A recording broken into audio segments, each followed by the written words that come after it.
Off the Shelf, To the Far Shore, from the Battles for France series by John Shetler, published by 3W.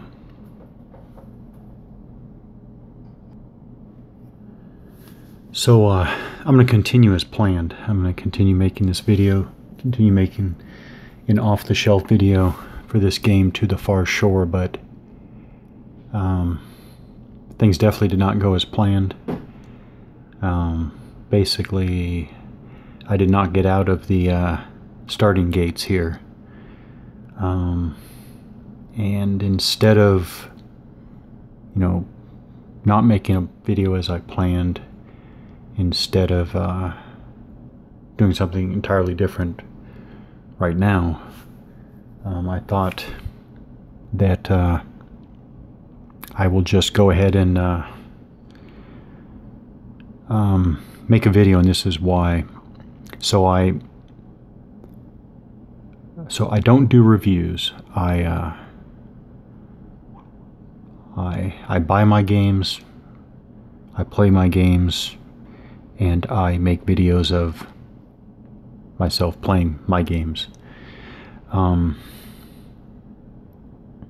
So I don't do, I don't give some games a yay and some games a nay.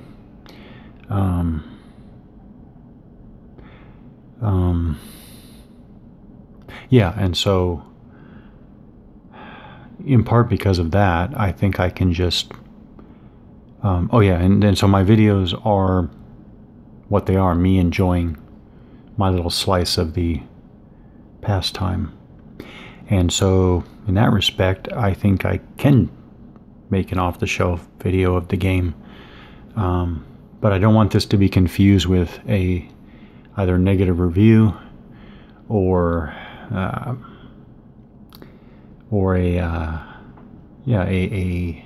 negative, or even a negative critique of the game.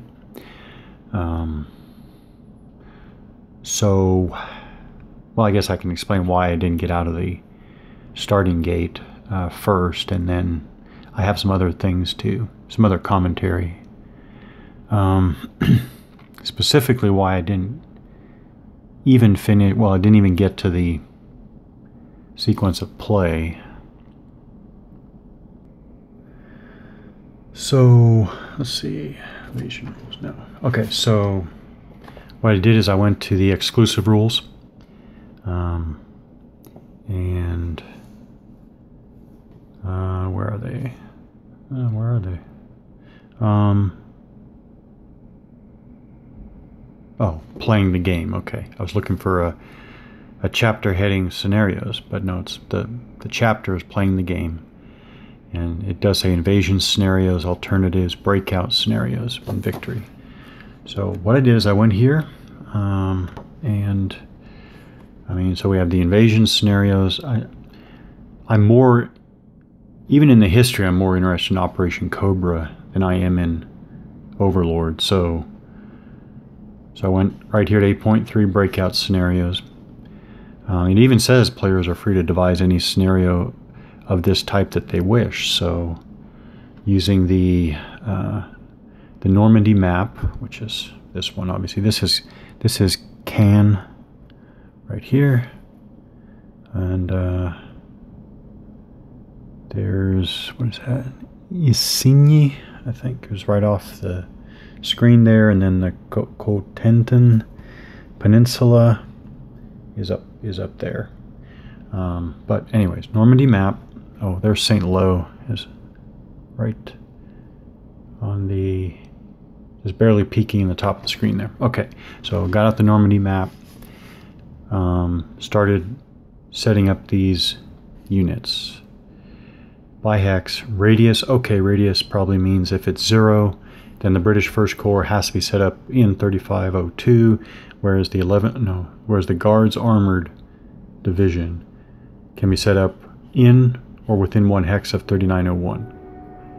I did not find this, I don't remember finding that spelled out anywhere, but I thought that was obvious enough.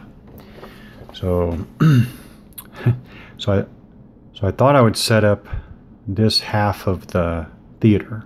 Well, that's not even half, but this part of the theater, basically from St. Lo to Cannes, and started setting up the units. So start setting up. Here's the British.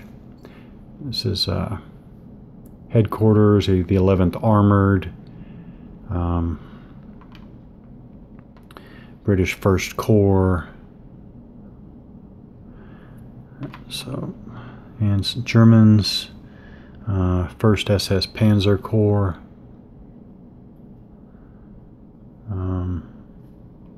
and so forth. So started setting up, and then I'm trying to remember why. What threw me off? Oh, right, and then so I set up these units, and then I went to the series rules. So Battles for France series, basic rules of play. Yes, that's what happened. And I started going right from the top down, playing pieces. And okay, so we clearly have combat units, which by the way are not these. We have asset units, which are not these. But we do have headquarters units, and those are these.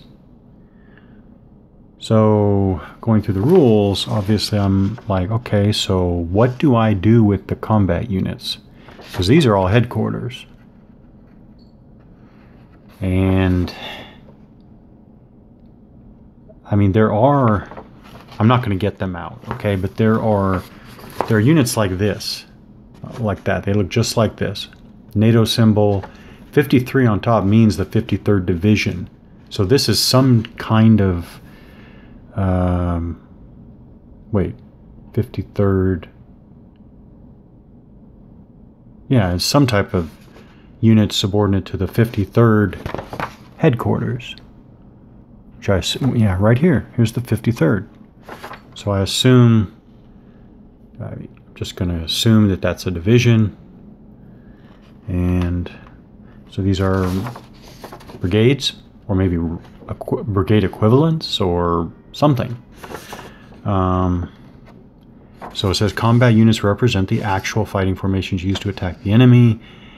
And I'm going through here, and basically I can't figure out whether, and I'm not going to dig them out again because I already put them away, but all of the subordinate units for all of these headquarters, do they go on the board?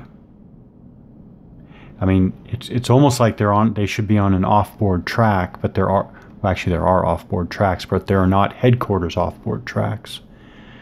So for example, you have a higher level support tracks, you have command point tracks, you have initiative reaction point tracks, operations impulse track.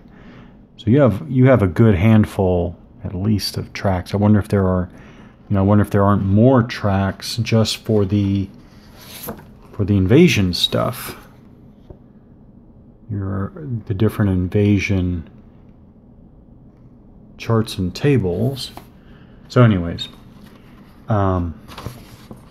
there aren't headquarters tracks, so this isn't like the Zucker Napoleonic campaigns. I don't remember the name of the series, but where you have the off-board headquarters tracks and the combat units are on there. So if they are supposed to go on the map, then I'm like, oh wow. So you're telling me that I have no way of knowing how many subordinate units go to these headquarters. I'm supposed to look through every single, and now I'm not even sounding like myself. Normally I would move through this stuff. Specifically, first of all, I would read every single word and in this case, we're talking 3 rule books, although of course I don't use the invasion rules, but I actually thought maybe there was setup information in here, which would have been frustrating, but at least I would have found it, but it wasn't. So I still had to go through the invasion rules and then you have your basic rules, and then you have your exclusive rules. So normally I would go through every word. Normally I would get online, check a few places. I would go through Consim World forums. But in this case, I actually wanted a break from what I had been playing before, and I just kind of wanted a World War II operational campaign level game that, not simple, because this is not a simple game, but a game that I could just get into it. I mean, I don't want trouble getting into it right now, just right now. So to make things very clear, I will come back to this game. I have, I believe, every game in this series except for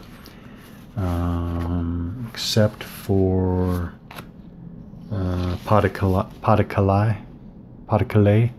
I think that's the one I don't have. I don't think Sea Lion was ever made. Anyways, so it's not like having this game is a lark. So I will come back to it, but I need to come back to it when I'm ready to figure this stuff out. Now, I am perfectly aware that this series is, considered one of the worst developed series of all time. I'm perfectly aware of that. I didn't realize I didn't realize that I would run into something so fast, so immediate. So it is To the Far Shore. It's an off-the-shelf video on To the Far Shore, but I did not get far. And a lot of the things that I even said is interpretation, extrapolation, guessing. I mean, just for example, just the exclusive rules. I mean, this scenario information, these are like quick notes. I mean, this is not very complete. Complete. It says attrition, has these minus numbers, -3, -4. I mean, I went ahead and guessed it was these numbers. I actually didn't get to verifying it. I mean, these green numbers. So I went ahead and put it under here, but I don't know. Is it under? This is apparently an independent unit that's stacked with this first SS Panzer. But these are listed together. So are they considered one unit? And then the stack as a whole has 3 losses. I don't know. I will. I didn't get that far. I mean, I imagine the answers are there somewhere. So I'll get back to Battles for France. I am confident that I will. Don't have any plans to get rid of it or anything like that.